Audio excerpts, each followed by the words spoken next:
नमस्कार दोस्तों, स्वागत है आपका एग्जाम बूस्टर एसएससी चैनल में। आज की क्लास में अपन करने वाले हैं वो 27 महत्वपूर्ण क्वेश्चन। 30 क्वेश्चन रहेंगे, 27 से 30 के क्वेश्चन के बीच में रखा है मैंने।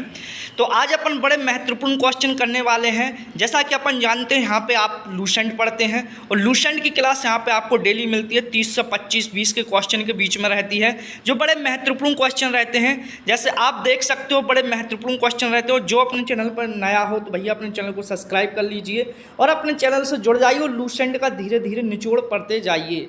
डेली 25 क्वेश्चन का टारगेट रहता है यहाँ पे अपने चैनल पर। ठीक है मेरे प्यारे भाइयों, जिसको क्लास पसंद आए तो अपने लाइक करें, कमेंट करें और सब्सक्राइब जरूर करना ना। ठीक है मेरे प्यारे भाइयों, चलो स्टार्ट करते हैं क्वेश्चन। भैया क्वेश्चन स्टार्ट करते हैं। पादप ऊतक क्या है? देखो, पादप ऊतक, प्रकाश संश्लेषण व हार्मोन, जितने भी क्वेश्चन बनेंगे इससे अपन ने सब क्वेश्चन रख लिए हैं। ठीक है, तो स्टार्ट करते हैं क्वेश्चन। स्थायी ऊतक क्या है? स्थायी ऊतक क्या है मेरे प्यारे भाइयों? जो कोशिका विभाजन की क्षमता को खो चुकी हूँ। तो स्थायी ऊतक क्या होते हैं मेरे प्यारे भाइयों? जो कोशिकाएं विभाजन की क्षमता को, विभाजन मतलब अलग होने की क्षमता को खो चुकी हों, उनको क्या बोलते हैं? उनको क्या बोलते हैं? स्थायी ऊतक बोलते हैं। ठीक है। सरल ऊतक क्या है? समान प्रकार की कोशिकाओं से बना ऊतक सरल ऊतक बोलते हैं। जैसे कि मान लो कि समान प्रकार की कोशिकाएं रहती हैं, उनसे मिलकर जो ऊतक बनता है, जो टिश्यू बनता है ना, उसको क्या बोलते हैं? सरल ऊतक बोलते हैं। ठीक है। लेकिन जो विभाजन की क्षमता को खो देता है उनको स्थायी ऊतक बोलते हैं। अब देखो, जटिल ऊतक क्या है मेरे प्यारे भाइयों? जटिल ऊतक क्या है? तो विभिन्न प्रकार की कोशिकाओं से बना ऊतक। अब अगर समान कोशिकाओं से बना तो सरल ऊतक, लेकिन विभिन्न कोशिकाओं से मिलकर बनने वाले ऊतक को जटिल ऊतक बोलते हैं। जैसे कि बहुत सारी कोशिकाएं, वो अलग अलग कोशिकाओं से मिलकर बनता है जो ऊतक, उसको जटिल ऊतक बोलते हैं। ठीक है, क्लियर? यहाँ तक थम्स अप करो। देखो, अपने बल्लानर क्वेश्चन है, अपन 25 से 30 क्वेश्चन करते हैं डेली। लूसेंट का टारगेट रहता है अपन भैया, तो अपने बढ़िया करते जाइए और रिवीजन करते जाइए। वहाँ पे हेडिंग डली है ना, लूसेंट खोल के देखिए, हेडिंग डली, हेडिंग पर टिक कीजिए, उसके अंदर से जितने भी क्वेश्चन बनते हैं मैं पूरे रख लेता हूँ। ठीक है। जाइलम क्या है? जाइलम का कार्य क्या है मेरे प्यारे भाई को?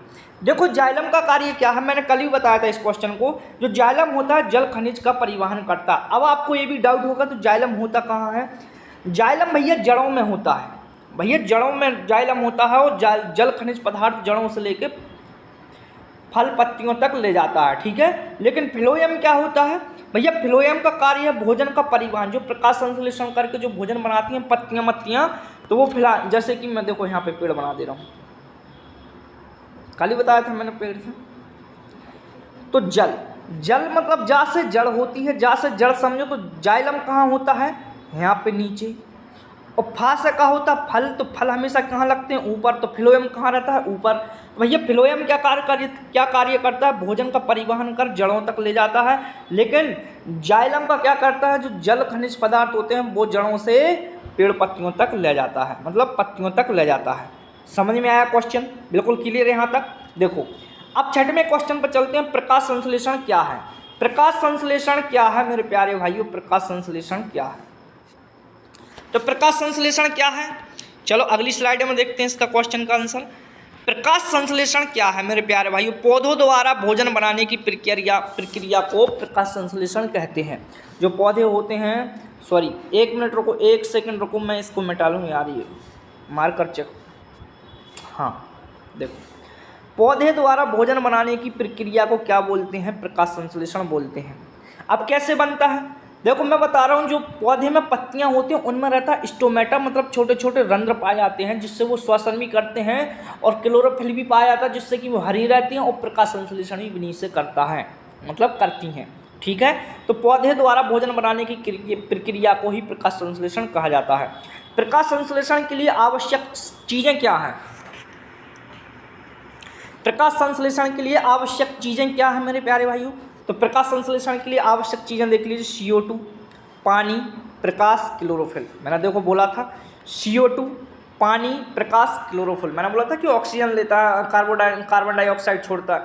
तो CO2 पानी, प्रकाश, क्लोरोफिल प्रकाश संश्लेषण की आवश्यक चीज़ें हैं। बिल्कुल डायरेक्ट क्वेश्चन बनते हैं यहाँ से। प्रकाश संश्लेषण का समीकरण क्या? तो प्रकाश संश्लेषण का समीकरण ये रहा। ठीक है, इसको एक बार देख लेना। 6CO2 plus 12H2O arrow C6H12O6 plus CH2O plus 6O2। ये क्या है? प्रकाश संश्लेषण का समीकरण है। याद रखना अच्छे से, बिल्कुल याद रख लेना, कॉपी में लिख लो मेरे प्यारे भाइयों, बड़ा इंपॉर्टेंट क्वेश्चन है। क्लोरोफिल क्या है? हरा वर्णक जो प्रकाश को अवशोषित करता है। हरा वर्णक जो प्रकाश को अवशोषित करता है, मैंने बताया उसको क्लोरोफिल कहते हैं। 9वें क्वेश्चन देखो, क्लोरोफिल क्या है? हरा वर्णक जो प्रकाश को अवशोषित करता है उसको क्लोरोफिल कहते हैं। ठीक है, 10वें क्वेश्चन पे चलो। प्रकाश संश्लेषण क्या है? प्रकाश संश्लेषण कहाँ होता है? तो पत्तियों के क्लोरोप्लास्ट में होता है। देखो क्लोरोप्लास्ट में, क्लोरोफिल से बनता है क्लोरोप्लास्ट। तो पत्तियों के क्लोरोप्लास्ट में क्या होता है? क्लोरोप्लास्ट में क्या होता है? प्रकाश संश्लेषण होता है। क्लियर यहाँ तक? बोलो क्लियर यहाँ तक कि नहीं मेरे प्यारे भाइयों? यहाँ तक क्लियर हो गया होगा सबको। चलो आगे बढ़ते हैं। प्रकाश की अभिक्रिया क्या है? प्रकाश की उत्पत्ति में होने वाली, देखो ये लिखा, प्रकाश की उत्पत्ति में होने वाली क्रिया को प्रकाश की अभिक्रिया कहते हैं। प्रकाश की होने वाली उत्पत्ति नहीं लिखा है, ध्यान से पढ़ो, दिख नहीं रहा सही से क्वेश्चन। मैं इसको मिटा दे रहा हूँ, पहले एक सेकंड रुको, इसको मिटा दे रहा हूँ, जूम नहीं हो रहा है।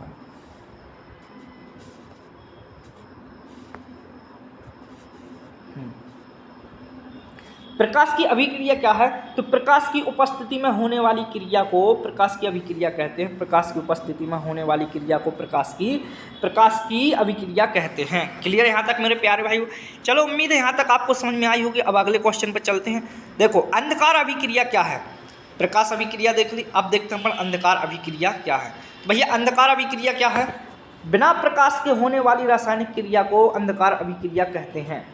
ठीक है, बिना प्रकाश की होने वाली अभिक्रिया को अंधकार अभिक्रिया कहते हैं। क्लियर यहाँ तक? ऑक्सीजन कैसे बनती है? देखो ये डायरेक्ट क्वेश्चन बनती है तो इनमें आपको समझने की जरूरत नहीं है, सीधे याद करते हैं। ये बिल्कुल दिख ही रहा है कि अंधकार मतलब बिना प्रकाश के होने वाली रासायनिक अभिक्रिया, इसमें समझाने वाली कौन सी बात है? सब समझ में आ रही है, जो डायरेक्ट एक चीज़ लिखी है। ऑक्सीजन कैसे बनती है? तो जल के अपघटन से ऑक्सीजन बनती है। जल के अपघटन से क्या बनती है मेरे प्यारे भाइयों? ऑक्सीजन बनती है। ठीक है, जल के अपघटन से क्या बनती है? ऑक्सीजन बनती है। अब बताइए CO2 का क्या उपयोग है? CO2 का क्या उपयोग है? तो ग्लूकोज बनाने में CO2 उपयोग करता है। ग्लूकोज बनने में CO2 का क्या महत्वपूर्ण भूमिका रहती है? ठीक है, CO2 का क्या उपयोग है? ग्लूकोज बनाने के लिए क्या बनाते हैं? CO2 का उपयोग होता है। प्रकाश संश्लेषण का मुख्य उत्पाद क्या है? प्रकाश संश्लेषण का मुख्य उत्पाद क्या है? तो ग्लूकोज। प्रकाश संश्लेषण का मुख्य उत्पाद क्या होता है मेरे प्यारे भाइयों? ग्लूकोज होता है। ठीक है, क्लियर यहाँ तक? प्रकाश संश्लेषण का मुख्य उत्पाद क्या है? चलो क्वेश्चन नंबर, अब अपन पादप हार्मोन पर चलते हैं। पादप हार्मोन क्वेश्चन नंबर 16 देखो, क्वेश्चन नंबर 16 पादप हार्मोन। ऑक्सीजन का कार्य क्या है? ऑक्सीजन का कार्य क्या है? देखो पादप हार्मोन जो प्लांट हार्मोन्स होते हैं उनको जरूर पढ़ लो, बिल्कुल सीधे क्वेश्चन में आते हैं। ऑक्सीजन का कार्य क्या है? ऑक्सीजन का कार्य क्या है? तो पौधों की वृद्धि करना। ऐसा क्वेश्चन बनेगा, पौधों की वृद्धि किसके कारण होती है? तो ऑक्सीजन के कारण। जिबरेलिन क्या है? जिबरेलिन क्या है? जिबरेलिन का कार्य क्या है? ठीक है, जिबरेलिन का कार्य क्या है ये लिखा, देखो मैं बता दे रहा हूँ अच्छे से जूम करके। जिबरेलिन का कार्य क्या है? तो जिबरेलिन का कार्य अगली स्लाइड में देखते हैं।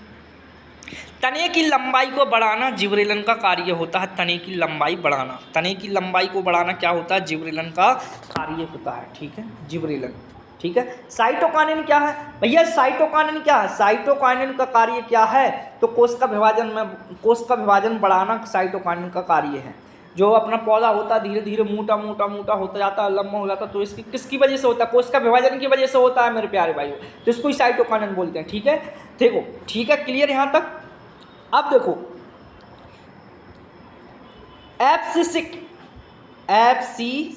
एब्सिसिक अम्ल या इसको बोलते हैं AVA का कार्य क्या है? एब्सिसिक अम्ल क्या है? वृद्धि को रोकना, निरोधक हार्मोन है ये, वृद्धि को रोकना। जैसे कि भैया पौधा है, उसकी सीमित ही वृद्धि होती है, ऐसा नहीं कि भैया वो बढ़ता ही जा रहा बादल तक छू जाएगा, उसकी भी सीमित वृद्धि होती है। जैसे एक इंसान की सीमित वृद्धि होती है, एक पौधे में भी इसी सीमित वृद्धि होती है। मतलब एक समय ऐसा आता है कि उसकी पूरा बढ़ जाता है और वो उसकी वृद्धि रुक जाती है, तो उसको एब्सिसिक अम्ल के कारण ही होता है। ठीक है, एथिलीन क्या है? तो एथिलीन क्या है भैया? एथिलीन का कार्य है फलों को पकाना। क्या गुड क्वेश्चन भैया, ऐसा क्वेश्चन पूछेंगे कि फलों को किस चीज़ से पकाया जाता है? तो एथिलीन से। ठीक है, फ्लोरीन क्या है? क्वेश्चन नंबर 21 पर जाइए, क्वेश्चन नंबर 21 फ्लोरीजन क्या है? फ्लोरीजन क्या है? तो फूल खिलाने वाला हार्मोन। जो भैया गुलाब के फूल रहते हैं, तुमने देखे होंगे पौधे में, बड़े बड़े पौधे रहते हैं, उनको फूल दिखते हैं ना, तो फ्लोरीजन के कारण ही होता है। जो फूल खिलाने वाला, जो फूल खिल जाते हैं ना पौधों में, उसको फ्लोरीजन के कारण ही होता है। ठीक है, क्लियर यहाँ तक? बोलो क्लियर। ट्रामोटिन क्या है? ट्रामोटिन घाव भरने वाला हार्मोन। जैसे कि कोई पेड़ पौधा है जिसमें कोई, जैसे इंसान क्या मारते हैं, उसमें कुल्हाड़ी मारते हैं या चाकू मार, मतलब उनका घाव कर देते हैं ना, पत्थर मार देते हैं तो घाव हो जाते हैं ना पौधों में, तो घाव भरने वाला हार्मोन क्या है? ट्रामोटिन। ट्रामोटिन को क्या बोलते हैं? घाव भरने वाला हार्मोन है मेरे प्यारे भाइयों, ट्रामोटिन। ठीक है, 22वां क्वेश्चन। पादप रोग पढ़ते हैं। पादप प्लांट रोग क्या है? प्लांट रोग क्या है? अगली स्लाइड में लास्ट क्वेश्चन रहेगा। 27 क्वेश्चन रखे थे आज अपन ने। ठीक है, घाव भरने वाला हार्मोन अपन ने पढ़ लिया है। देखो, विषाणु जनित रोग क्या होते हैं? विषाणु जनित रोग क्या होते हैं? क्वेश्चन नंबर 23 देखो, विषाणु जनित रोग क्या होते हैं? वायरस से होने वाले रोग को विषाणु जनित बोलते हैं। ये तो आप सबको जानते हैं भैया, वायरस से होने को विषाणु बोलते हैं, है ना, प्लांट डिसीजेस। तो विषाणु जनित रोग क्या है? वायरस से होने वाले रोग को विषाणु रोग कहते हैं। तंबाकू मोजिक रोग किससे होता है? ये बड़ा इंपॉर्टेंट क्वेश्चन है, बिल्कुल याद रखना। देखो मैंने हाईलाइट करता है। तंबाकू मोजिक रोग किससे होता है? तो टीएमवी वायरस होता है। एक टीएमवी वायरस नाम से होता है, उससे क्या होता है? तंबाकू मोजिक रोग होता है। पोटैटो मोजेक रोग किससे होता है? पोटैटो मोजेक रोग किससे होता है? तो वायरस से होता है। ये भी किससे होता है मेरे प्यारे भाइयों? वायरस से होता है। क्लियर यहाँ तक? बोलो क्लियर यहाँ तक। जिसको समझ में नहीं आ रही हो भैया वो बता दो, जिसको समझ में आ रही तो वो थम्स अप कर दे। थम्स अप कर दे भैया। अपन तो रिवीजन करने के लिए आए हैं, डेली का लूसेंट का टारगेट बना के आए हैं, तो भैया डेली अपन पूरी पढ़ लेंगे। मैंने लूसेंट को बहुत, हिस्ट्री खत्म कर दी, बायोलॉजी खत्म होने वाली है, अभी स्टार्ट किया अपन ने, और देखो इतना सब कुछ खत्म होगा तो भैया धीरे धीरे पूरी लूसेंट को पढ़ लेंगे। और मैं बड़ी भैया मेहनत करता हूँ, प्लीज़ अपने चैनल को सब्सक्राइब जरूर करने। वायरस का प्रभाव क्या होता है? वायरस का प्रभाव क्या होता है? पत्तियों का सिकुड़ जाती हैं। जो देखो वायरस होता है ना, पत्तियों से सिकुड़ जाती हैं, उसको वायरस का प्रभाव ही बोलते हैं। पत्तियां पीली क्यों पड़ती हैं? गुड क्वेश्चन है। एक क्वेश्चन का होमवर्क करना है आपको। पत्तियां पीली क्यों पड़ती हैं? मैं बता ही दे रहा हूँ। पत्तियां पीली क्यों पड़ती हैं? तो पत्तियां पीली क्यों पड़ती हैं? क्लोरोफिल नष्ट होने से। और एक बात और, जैसे कि अगर अपन प्रकाश संश्लेषण भी नहीं हो पाता है, छुपा रहता है ना पेड़ पौधा, तो वहाँ भी पत्तियां पीली पड़ जाती हैं, क्योंकि वहाँ क्लोरोफिल नष्ट हो जाता है, तो उसको पत्तियां पीली पड़ती हैं इसी की वजह से, क्लोरोफिल नष्ट होने के कारण। उम्मीद है आपको क्लास बड़ी अच्छी लगी होगी। आपको 27 क्वेश्चन मिले हैं लूसेंट के, साइंस के, और बड़े महत्वपूर्ण क्वेश्चन रहते हैं। अपन धीरे धीरे पूरी लूसेंट को पढ़ लेंगे, तो भैया ऐसे ऐसे अपन धीरे खत्म कर लेंगे। तो क्लास पसंद आई हो तो लाइक जरूर करें, अपने दोस्तों को शेयर करें। एग्जाम बूस्टर एसएससी चैनल को सब्सक्राइब कर लें, जुड़ जाइए डेली लूसेंट का रिवीजन करने के लिए। सो थैंक यू लास्ट तक क्लास देखने के लिए। Thank you so much.